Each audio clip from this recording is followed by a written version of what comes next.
सांगली महानगरपालिकेमध्ये एकाच प्रभागामधून पती आणि पत्नी दोघेही विजयी झालेत। मिरजमधल्या प्रभाग क्रमांक 5 मधील संजय मेंढे आणि त्यांच्या पत्नी बबिता मेंढे हे एकमेव पती पत्नी काँग्रेसकडून नगरसेवक म्हणून निवडून आले।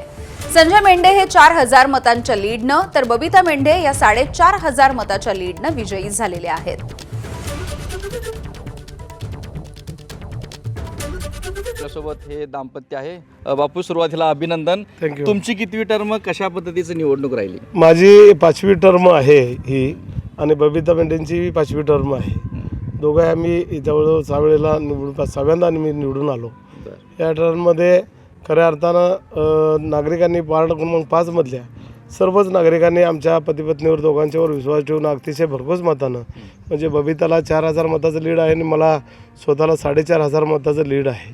खऱ्या अर्थानं कामाला संधी, काम करणाऱ्याला संधी देणारे सर्व आमचे वार्ड क्रमांक 5 मधील नागरिक आहेत। मी त्यांचे प्रथमतः सर्वांचे आभार मानतो। काय काय वाटतं? एबीपी माझा, उघडा डोळे बघा नीट।